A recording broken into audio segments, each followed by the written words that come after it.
আসসালামু আলাইকুম। আশা করি সবাই ভালো আছেন। সবচেয়ে বড় আপডেট নিয়ে এসেছি। মন খুশি হয়ে যাবে এবং আপনারা সতর্কও হবেন। ইউএই এর পৈশাচিকতা ও নিকৃষ্টতা দুনিয়ার সামনে আসবে। এর আগে আমি প্রায়ই আপনাদের বলেছি যে ইসরায়েলের সবচেয়ে কট্টর মিত্র হলো ইউএই। এমনকি আমি প্রায় একটা কথা বলে থাকি যে এই অঞ্চলের নতুন ইসরায়েল হলো ইউএই। হ্যাঁ, আজ আরও একবার তা প্রমাণিত হলো। এই খবরটি এখান থেকে শুরু হচ্ছে যে নেতানিয়াহু ট্রাম্পের সঙ্গে দেখা করতে গেল এবং সে ট্রাম্পকে রাজি করালো ইরানের উপর বড় হামলা চালানোর জন্য। এরপর ডোনাল্ড ট্রাম্প ইরানের উপর বড় হামলার কথা বলে দিলেন, এমনকি ঘোষণা করে দিলেন, অনুমোদনও দিয়ে দিলেন। বরাবরের মতো এমন একটা পরিবেশ তৈরি করে দিলেন যে ইরানের উপর হামলা হতে চলেছে। আমরা ইরানকে মুছে দেব, আমরা ইরানকে কাঁপিয়ে দেব, ইরানের এই করে দেব, সেই করে দেব, এই সমস্ত কথা বলতে থাকলেন।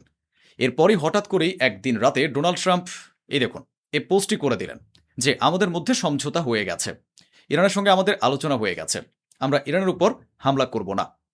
হ্যাঁ, এই পুরো 6 মাসে আপনারা দেখেছেন ডোনাল্ড ট্রাম্প ইরানের পুরো সভ্যতা মুছে ফেলার কথা বলেছেন, ইরানের মানুষকে শেষ করে দেওয়ার কথা বলেছেন, ইরানের উপর সবচেয়ে বড় হামলা চালানোর কথা বলেছেন। তখন ঠিক তার 24 ঘন্টার মধ্যেই ট্রাম্প আবার পোল্টে নিয়েছেন। ট্রাম্প সেই সমস্ত হামলা স্থগিত করে দিয়েছেন। গত এক সপ্তাহ ধরে আমি আপনাদের বলে আসছি যে আমেরিকার অস্ত্র ফুরিয়ে আসছে, ইন্টারসেপ্টর শেষ হয়ে যাচ্ছে। শীর্ষ মার্কিন কর্মকর্তারা ট্রাম্পকে জানিয়েছেন যে তারা বড় হামলা চালানোর মতো পরিস্থিতিতে নেই। কাল আমি আপনাদেরকে জানিয়েছিলাম যে মার্কিন নৌবাহিনী বলেছে আমরা দুজনকে বাঁচাতে পারবো না। অন্যদের বাঁচাতে গেলে আমরা নিজেদের বাঁচাতে পারবো না এবং আমাদের মিত্রদের বাঁচাতে পারবো না। আমরা কেবল নিজেদেরই বাঁচাতে পারি। যদি ইসরায়েলকে বাঁচানোর কথাই আসে তবে আমরা এমন এক পরিস্থিতিতে নেই যে ইরানের হামলা মোকাবেলা করতে পারবো। এই সমস্ত বিষয় পরিষ্কারভাবে বুঝিয়ে দিচ্ছে যে আমেরিকা হেরে গেছে। সে কেবল ছটফট করছে, ধুকছে, তবুও হার স্বীকার করছে না যে আমরা হেরে গেছি, কারণ তার চরিত্রই এমন। যাই হোক, খবর এসেছে যে ডোনাল্ড ট্রাম্পের এই বিবৃতির পর ইউএই এবং ইসরায়েল তীব্র চাপ সৃষ্টি করেছে। ইসরায়েল বলেছে যে আমাদের জানালো না, অথচ ইরানের সঙ্গে সমঝোতার কথা বলে দিল এবং আক্রমণ বাতিল করে দিল। ইসরায়েলের জন্য এটি সবচেয়ে বড় ধাক্কা। ইউএই আমেরিকাকে বলেছে যে ইরানের উপর হামলা করুন, আমরা চাই আপনারা ইরানের উপর আক্রমণ করুন। তো এই হলো ইউএই, এবং ঠিক একই অবস্থান রয়েছে ইসরায়েল। দুটো যেন একই মুদ্রার এপিঠ ওপিঠ। কিন্তু ইরানের সবচেয়ে বড় শত্রু সৌদি আরব, স্বয়ং মোহাম্মদ বিন সালমান। আরব রিপোর্টের প্রমাণ আমি আপনাদেরকে দেখিয়ে দেব। এই দেখুন, মোহাম্মদ বিন সালমান স্বয়ং ডোনাল্ড ট্রাম্পকে সরাসরি ফোন করেছিলেন যে ইরানের উপর যেন হামলা না করা হয়। এতে এই অঞ্চলে এমন উত্তেজনা ছড়িয়ে পড়বে যা আমরা পরে নিয়ন্ত্রণ করতে পারবো না, পরিস্থিতি নিয়ন্ত্রণের বাইরে চলে যাবে। যেহেতু মোহাম্মদ বিন সালমান ডোনাল্ড ট্রাম্পের সেরা বন্ধু, তাই তিনি ব্যক্তিগতভাবে অনুরোধ করে আটকান যেন ইরানের উপর হামলা না করা হয়। তবে মোহাম্মদ বিন সালমান যত খারাপ মানুষই হোক না কেন, ইউএই সরকারের মতো নিকৃষ্ট মানুষ সে নয়। মোহাম্মদ বিন সালমান বুদ্ধি খাটিয়ে বুঝতে পেরেছিলেন যে হ্যাঁ, ইরানের উপর যদি হামলা হয় তবে পাল্টা জবাবে আমরাও জড়িয়ে পড়ব। তখন আমাদের কে বাঁচাবে? আমেরিকা বাঁচাতে পারবে না। বাঁচাতে না পারলে কি হবে? তো সোজা কথায় এর উদ্দেশ্য হলো ইউএই ইরানের উপর হামলা চালানোর জন্য জেদ ধরে রয়েছে। আর মোহাম্মদ বিন সালমান জেদ ধরে আছেন যে ইরানের উপর হামলা করো না। শ্রদ্ধেয় শ্রোতাবৃন্দ, ইরান বলেছে যে আমরা ডোনাল্ড ট্রাম্পের কাছে কখনো বলিনি যে আমাদের উপর হামলা করো না। ডোনাল্ড ট্রাম্প যেভাবে দাবি করছেন যে আমরা নাকি তার কাছে ভিক্ষে চেয়েছে যেন আমাদের উপর হামলা না করা হয়, আসলে এটা সম্পূর্ণ মিথ্যা। আমরা যে কোনো পরিস্থিতির জন্য প্রস্তুত। ইরানের পার্লামেন্টের স্পিকার জনাব মোহাম্মদ বাঘের গালিবাফ বলেছেন যে মধ্যস্থতাকারীরা আবার ইসলামাবাদ চুক্তি অর্থাৎ আমেরিকার সঙ্গে এর আগে যে চুক্তি বা ডিল হয়েছিল সে ডিলটিকে পুনরায় ঠিক করার চেষ্টা করছেন। সর্বতোভাবেই ইরানেরই জয় হয়েছে। ডোনাল্ড ট্রাম্প যখন ইরানের উপর আক্রমণ স্থগিত করলেন তার ঠিক আগে মোহাম্মদ বিন সালমান ট্রাম্পকে ফোন করেছিলেন। তার আগে ইরানের পররাষ্ট্রমন্ত্রী, সৌদি আরবের পররাষ্ট্রমন্ত্রী, পাকিস্তানের সেনাপ্রধান এবং আরও 1-2টি আরব দেশের পররাষ্ট্রমন্ত্রীদের সঙ্গে ফোনে কথা বলেছিলেন। ইরানের পররাষ্ট্রমন্ত্রী বলেছিলেন আমেরিকা যদি আমাদের উপর হামলা করে তবে তার পাল্টা জবাবে আপনাদের এলাকা রেহাই পাবে না, আপনাদের ভূখণ্ড থেকেও আক্রমণ পরিচালিত হবে এবং আমরাও তার জবাব দেব। পাকিস্তানের আসিম মুনির তিনি বলেন যে এই যুদ্ধ এতটাই বেড়ে যাবে যে কেউ একে থামাতে পারবে না। সৌদি আরবের পররাষ্ট্রমন্ত্রীকে ইরানের পররাষ্ট্রমন্ত্রী সাফ জানিয়ে দিয়েছিলেন যে আপনাদের ওখানে আমেরিকার সঙ্গে যুক্ত যে পরিকাঠামো বা ইনফ্রাস্ট্রাকচার রয়েছে আমরা সেগুলোকেও লক্ষ্যবস্তু বানাবো। এ যুদ্ধ অনেক দূর গড়িয়ে যাবে, আমেরিকা আগুন নিয়ে খেলছে। এরপরেই মোহাম্মদ বিন সালমান দ্রুত তার জুব্বা পরে ফেললেন এবং তৎক্ষণাৎ ট্রাম্পকে ফোন লাগালেন। বললেন, ভাইরে, তোদের পাল্লায় পড়ে আমরাও শেষ হয়ে যাব।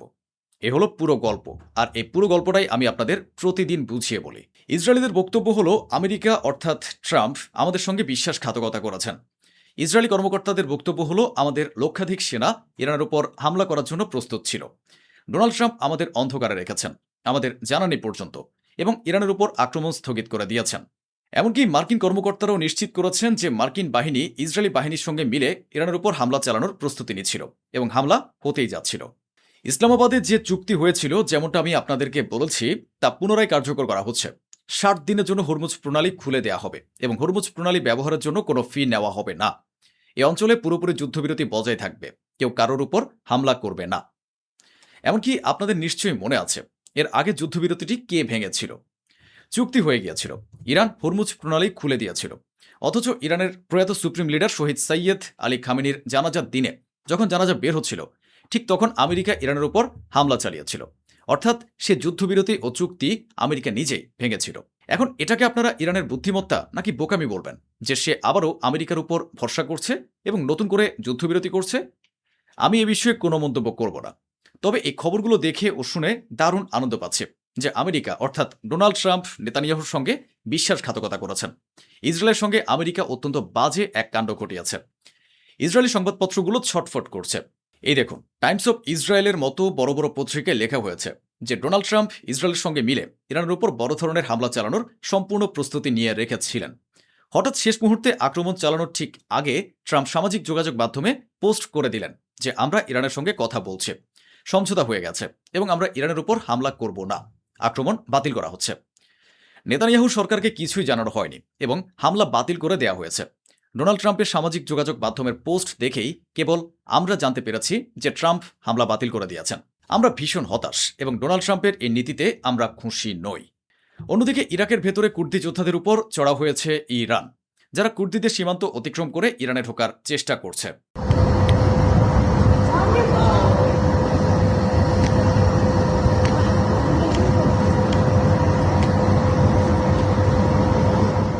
এদিকে ইরাকি কর্মকর্তারা জানিয়েছেন যে কুর্দিদের সমর্থন দেওয়ার জন্য আমেরিকা তাদের কাছে অস্ত্র পাঠিয়েছে।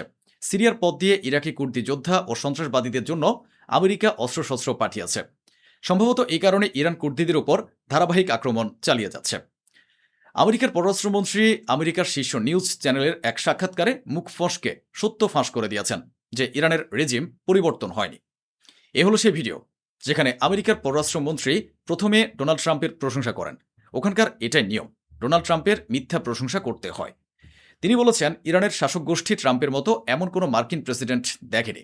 ট্রাম্প যেভাবে ইরানিদের শিক্ষা দিচ্ছেন এবং যে ধরনের মনোভাব দেখিয়েছেন, তাতে তার মতো এত সাহস আর কারণ নেই। বন্ধুরা হাসবেন পরে।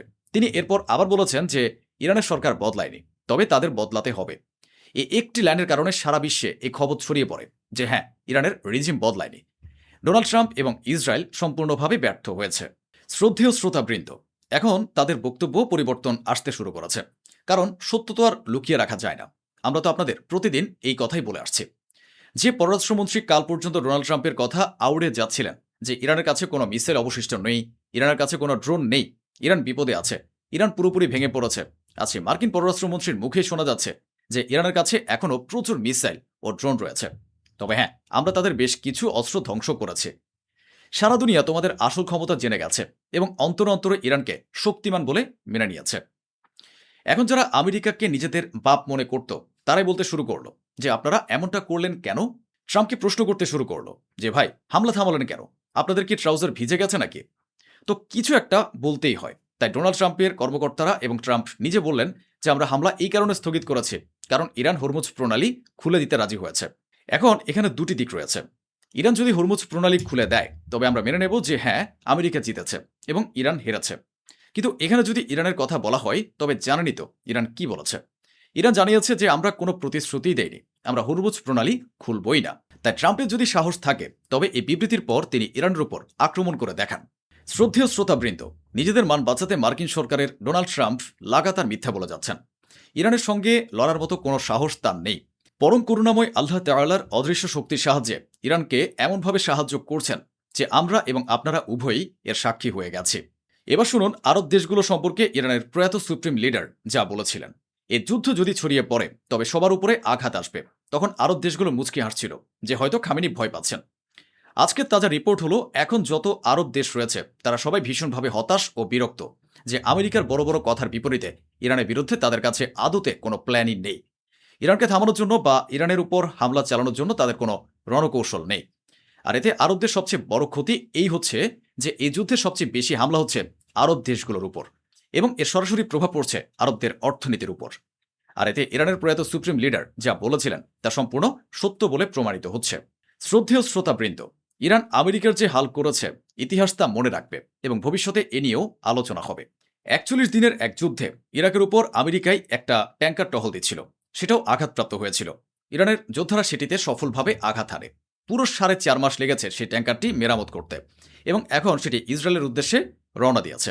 এবার একটু ভেবে দেখুন, আমেরিকা বলছে যে আমরা ইরানের উপর আক্রমণ এই কারণে বন্ধ করেছি কারণ ইরান হরমুজ প্রণালী খুলে দিতে রাজি হয়েছিল। আর এখন ইরানের পররাষ্ট্র মন্ত্রণালয় থেকে কি বিবৃতি এসেছে দেখুন। ইরানের পররাষ্ট্র মন্ত্রণালয় জানিয়েছে যে হরমুজ প্রণালী আগের মতো সহজলভ্য হবে না, ওটি আমাদের পূর্ণ নিয়ন্ত্রণে রয়েছে। এখন আর ওটা ইচ্ছে মতো খোলা হবে না, ওটা আমাদের নিয়ম অনুযায়ী চলবে। হরমুজ প্রণালী আমাদেরই। তাহলে মিথ্যাবাদী কে? ইরানের রাষ্ট্রপতি পেজেশকিয়ান বলেছেন, আমাদের আমেরিকাকে বাধ্য করতে হবে যেন ট্রাম্প ইসলামাবাদ চুক্তি মেনে চলেন, এবং ট্রাম্প যেন আবারও কোনো নতুন বিশ্বাসঘাতকতা না করেন, পুনরায় হামলা না চালান এবং নতুন করে উত্তেজনা সৃষ্টি করে চুক্তি ভেঙে না বসেন। খোদ আমেরিকার সংবাদপত্র কি বলছে তা আপনারা নিজ চোখেই দেখে নিন। আমেরিকার নিজেদের সংবাদপত্রেই লেখা হচ্ছে যে ডোনাল্ড ট্রাম্প ইরানের উপরে যতই বোমাবর্ষণ করুন না কেন, তিনি কেবল বোমা ফেলেই হরমুজ প্রণালী খুলে দিতে পারবেন না। এদিকে ইরানি কর্মকর্তারা নিজেরাই জানিয়েছেন যে আমাদের এই যুদ্ধবিরতি কার্যকর হওয়ার ফলে আমরা তার পুরো ফায়দা তুলেছি। সর্বোচ্চ পরিমাণ অস্ত্র উৎপাদন করতে, অস্ত্রশস্ত্র মোতায়েন করতে, অস্ত্রের যন্ত্রাংশ আমদানি করতে এবং নিজেদের আরও শক্তিশালী করে তুলতে পেরেছি। در واقع با توجه به سابقه بدعهدی امریکایی‌ها می‌دانستیم که ممکنه این در واقع تفاهم‌نامه نقض بشه و دوباره جنگی آغاز بشه. به همین دلیل هیچ وقت اعتماد به امریکایی‌ها نکردیم در این تفاهم‌نامه. 67% মার্কিন নাগরিকের এটাই বিশ্বাস, ট্রাম্প ইরানের উপর যে হামলা চালিয়েছেন তাতে উল্টো আমেরিকারই মারাত্মক ক্ষতি হয়েছে। তো বন্ধুরা, এই ছিল আজকের আয়োজন, যা স্বচ্ছভাবে আপনাদের সামনে তুলে ধরা হলো। আশা করি আমাদের এই প্রচেষ্টা আপনাদের ভালো লেগেছে। অসংখ্য ধন্যবাদ। সুস্থ থাকুন, ভালো থাকুন।